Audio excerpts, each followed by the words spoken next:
Bonjour à tous, nous sommes donc le jeudi 11 novembre 2010. C'est la vidéo numéro 123. Alors, le G20. Ce 11 novembre, habituellement synonyme pour nous Français d'hommage aux poilus, dont l'absence est largement compensée par les barbus, mais ne faisons pas de bessonite aiguë. Donc ce 11 novembre marque le début du G20 et de la direction assurée par la France pour un an. Notre président va donc en quelque sorte diriger le monde. Après avoir voulu prendre en main les journalistes du Monde et des autres médias, c'est un juste retour des choses.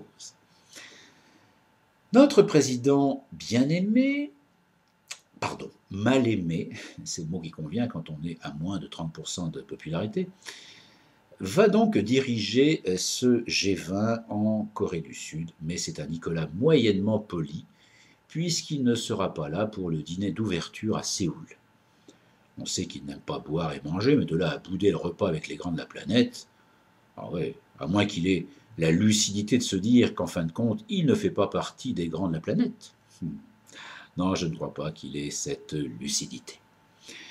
D'autant qu'à l'occasion de ce voyage, il inaugure le nouvel avion baptisé Air Sarco One, ce fameux A330 aménagé qui a coûté moins de 200 millions d'euros.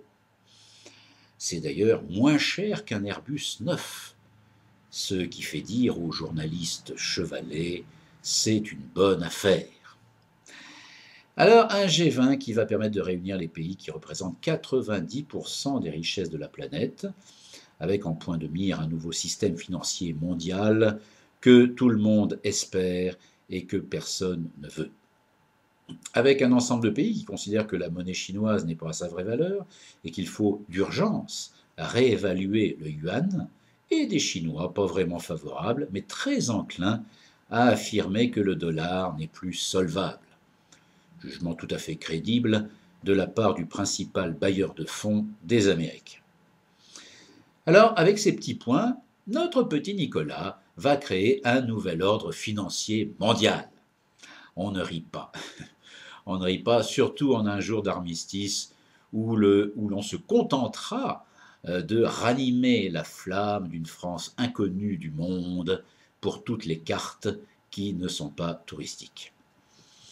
En tout cas, dès leur dessert avalé, les autres chefs d'État pourront se mettre sur le balcon pour voir atterrir le fameux Air Sarco One, dont il serait judicieux de demander le remboursement des frais d'exploitation et de fonctionnement à celui dont l'intérim se terminera au printemps 2012. Alors à tous ceux qui iront faire la fête autour du G20 pour singer le carnaval officiel, et c'est toujours difficile de se moquer d'une caricature, je dirais, et encore, bravo.